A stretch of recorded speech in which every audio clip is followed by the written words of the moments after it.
Matryoshka. On est menacé, d'accord, mais alors si c'est notre superpuissance qui nous fragilise, si nous sommes nos propres prédateurs, si nous sommes en train de programmer notre propre extinction, peut-on plutôt envisager de se reprogrammer tout en poursuivant cette trajectoire engagée de structuration du monde? Peut-on éviter toute lobotomie de notre cerveau, mais essayer d'utiliser notre intelligence un peu autrement? Est-il trop tard pour changer? Peut-on espérer de pouvoir continuer d'espérer? Le fait d'être très intelligent nous permet de faire des choses très puissantes. Nous sommes capables de choses fantastiques, réchauffer la planète. Rendez-vous compte, quand vous allez en avion, regardez par la fenêtre. Vous voyez qu'il y a beaucoup d'eau. Il y en a de l'eau. Vous savez que nous sommes en train de réchauffer cette eau. C'est pas croyable. Bon, dans cette vision que je vous décris, l'élément fondamental, c'est en définitive cette pulsion de structuration de l'univers qui au départ permet de réorganiser l'univers, mais ensuite menace cette organisation elle-même. Parce que si l'humanité et son intelligence devaient disparaître, ce n'est pas dans le sens de la structuration du cosmos, c'est plutôt dans un sens destructeur, ce n'est pas constructeur. Vous voyez? J'ai une question tout de même. Oui. Dans cette pyramide de la complexité, Oui. les atomes, les molécules, les organismes, Oui. et puis apparaît la conscience. Oui. Et donc, ce qui m'interroge, et Oui. je vous pose cette question, Oui. est-ce que de fait, aujourd'hui, la conscience qui s'accentue avec tout ce qui se passe, c'est-à-dire qu'on commence à voir les choses que l'on produit, ne nous permet pas justement de voir le mal, mais de nous permettre de réagir pour aller dans un meilleur sens et continuer à se structurer différemment. Là, vous posez la question fondamentale. C'est est-ce que la vie peut se suffire à elle-même? Est-ce que la vie n'est pas irrémédiablement condamnée? Parce que dans le scénario, comme je vous l'ai présenté, vous dites, mais comment est-ce qu'on va s'en sortir? Puisque, un, on n'est pas capable, on devient de plus en plus puissant. Deux, nous gérons très mal notre gestion de la puissance. Justement, par rapport à l'évolution de notre cerveau sur ces 14 Oui. milliards d'années, Oui. est-ce qu'aujourd'hui, ce qui se joue par les réseaux, Oui. par un monde mondialisé, c'est pas aussi un passage à une autre forme d'intelligence qui n'est pas qu'une intelligence augmentée par la technologie, mais qui est aussi une intelligence augmentée par le collectif? C'est un problème d'intelligence, mais plus exactement d'avidité. C'est ce que disait Gandhi. Le problème, c'est pas qu'il n'y a pas assez de richesse, c'est qu'il y a des gens qui en veulent trop.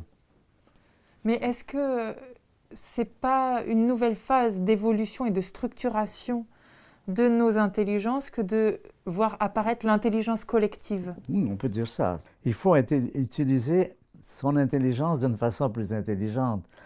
Mais ça, c'est plus affectif. C'est pas Einstein qui menace la planète, c'est des gens qui accumulent des sommes d'argent excessives. Il faut arrêter d'axer tous nos efforts, comme on l'a fait jusqu'ici, sur le profit, sur tout ça. C'est plus moral qu'intellectuel. Bien sûr. Vous, dans les années 70, je lisais, c'est là où vous avez vu apparaître les premiers problèmes et où vous avez eu une conscience écologique qui s'est réveillée, vous vous êtes rendu compte que ça ne tournait pas rond cette affaire. Oui, oui. C'était dans les années 70, ça fait 50 ans. Oui. Est-ce que vous trouvez que la conscience, notre conscience, finalement a été lente ou rapide au vu de l'histoire de l'univers? Est-ce que finalement on n'a pas été quand même assez rapide pour se rendre compte qu'on était en train de faire n'importe quoi? On saura si, comme le disent certaines personnes, il est trop tard déjà, ce que je ne crois pas, mais enfin, bon, on peut débattre, on peut débattre.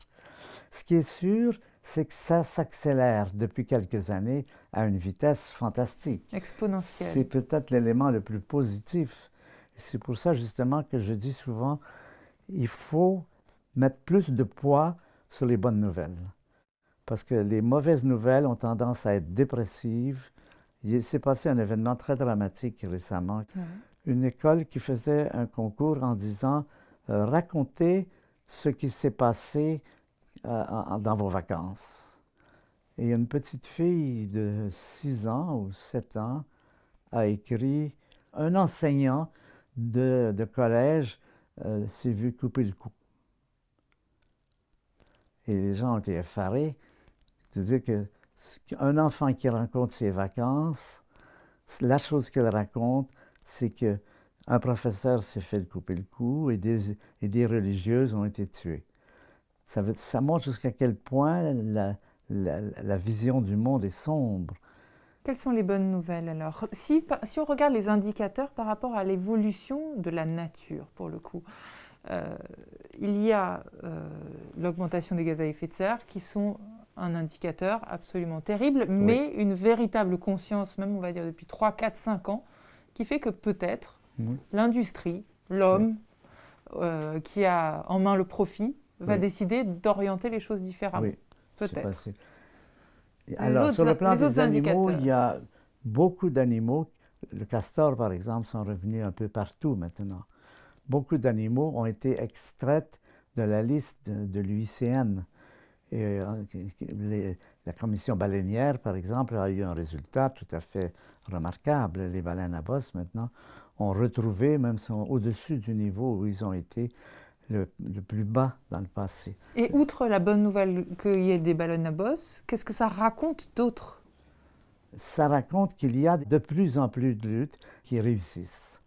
Ça ne donne pas l'idée que tout est foutu. Mais je pense que l'élément le plus important aujourd'hui, il est financier. Ce sont les décisions que prennent les banques de ne pas prêter d'argent à des industries qui ne sont pas dans des comportements écologiques tels que la COP 21 de Paris. C'est quelque chose qui peut avoir du poids. Généralement, l'argent, ça compte.